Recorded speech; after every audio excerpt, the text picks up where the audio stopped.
భూమిరేవావలంబనం త్వయి జాతా పరాధానాం త్వమేవ శరణం శివే.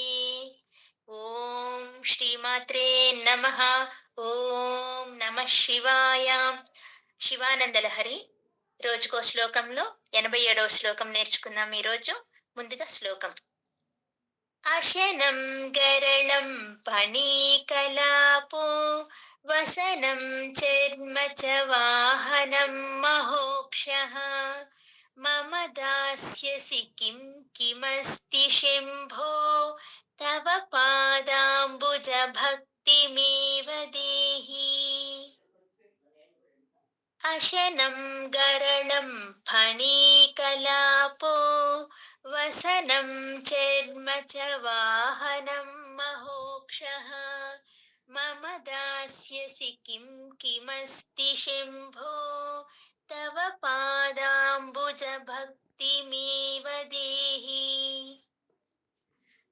అబ్బా, ఎంత గొప్ప శ్లోకము అండి. అసలు ఉన్నవి చిన్న పదాలే, చిన్న చిన్న పదాలే, కానీ అర్థం ఎంతో గొప్ప అర్థం ఉన్న పదాలు. శ్లోకం చిన్నదేనండి, స్టోరీలు మాత్రం రెండున్నాయి. సరే, ఫస్ట్ మనం ప్రతి పదానికి అర్థం చూద్దాము. అంటే ఈయన ఈ శ్లోకంలో ఏం చెప్తున్నారంటే, నా సేవలు నీకు ఏ పాటివి లేవయ్యా అని దెప్పి పొడుస్తూ మాట్లాడుతున్నారు, స్వామిని క్వశ్చన్ చేస్తూ. ఒక్కసారి ఆ దెప్పి పొడుపులేందో మనం కూడా విందామా మరి. ఇక్కడ ఏమని పిలుస్తున్నారు? శంభో. శంభో అంటే ఓ శంకర. తవ మీకు. అశనం అంటే భోజనం. అతనికి భోజనం ఏంటంట? గరళం విషం అంట. కలాపహ. కలాపం అంటే భూషణం. ఆ భూషణం ఏంటి? ఫణి. పాముల్ని భూషణంగా ధరిస్తూ ఉంటాడు. వసనం. వసనం అంటే వస్త్రం. ఆ వస్త్రాలేంటి? చర్మ, ఏనుగుతోలు. వాహనం చ. ఆయన యొక్క వాహనం ఏంటి? మహోక్షః, ముసలి ఎద్దు. ఆ ముసలి ఎద్దును ఒకటాన్ని ఎక్కి తిరుగుతూ ఉంటాడు వాహనంగా చేసుకొని. కిం ఏమి. దాస్యసి ఇస్తావు. మమ నాకు కావలసినది. కిం ఏమి. అస్తి మీ దగ్గర ఉన్నది చెప్పండి. నాకు కావలసింది మీ దగ్గర ఏముంది చెప్పండి. మీరు చేసేదా భోజనం. మీరు చేసే భోజనం ఏంటి? విషం.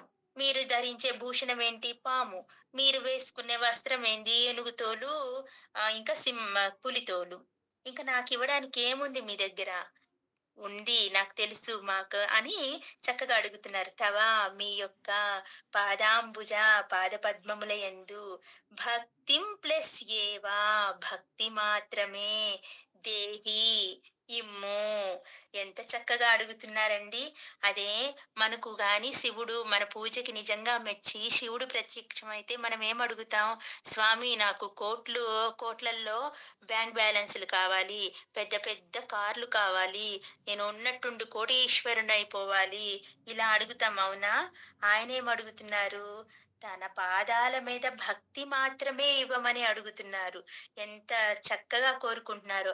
అలా నిజంగా పరమేశ్వరుడు మనకు కనిపిస్తే అంట అడగవలసింది ఆయన పాదాల మీద భక్తి మాత్రమేనంట. అలా అడగని వాళ్ళు ఎలా ఉంటారు అనేది మనకు వివరంగా చెప్తూ ఉన్నారు మనకు ఆదిశంకరాచార్యులు వారు. ఒక్కసారి అర్థం తెలుసుకుందాం. అయినా శంభో, నా సేవలు నీకు ఏ పాటివి లేవయ్యా అంటున్నారు. ఎందుకలాగా?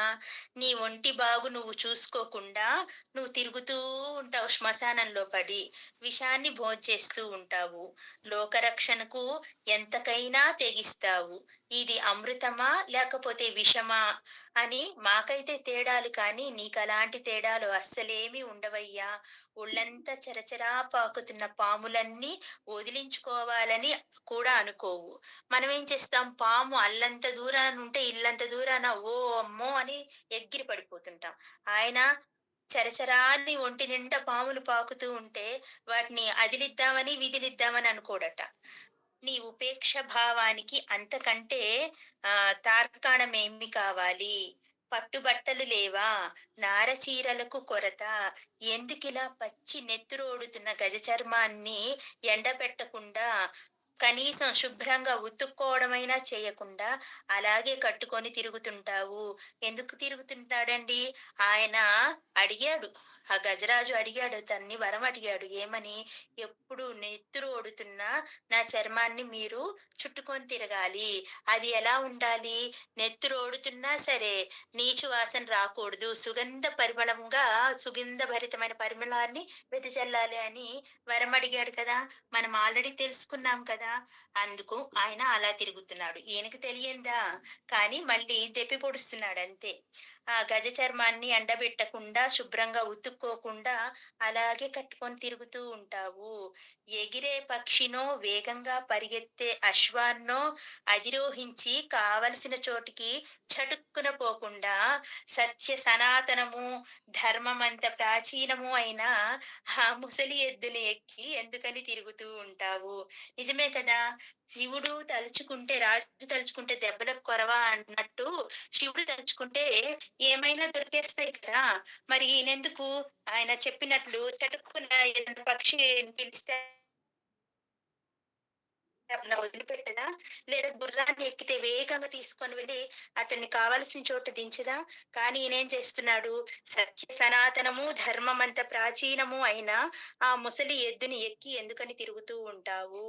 ఒకవేళ నేను సరిగా సేవించకపోయినా నీవు నా పట్ల హాలాహలానికి వలె భేదమేమి పాటించవు.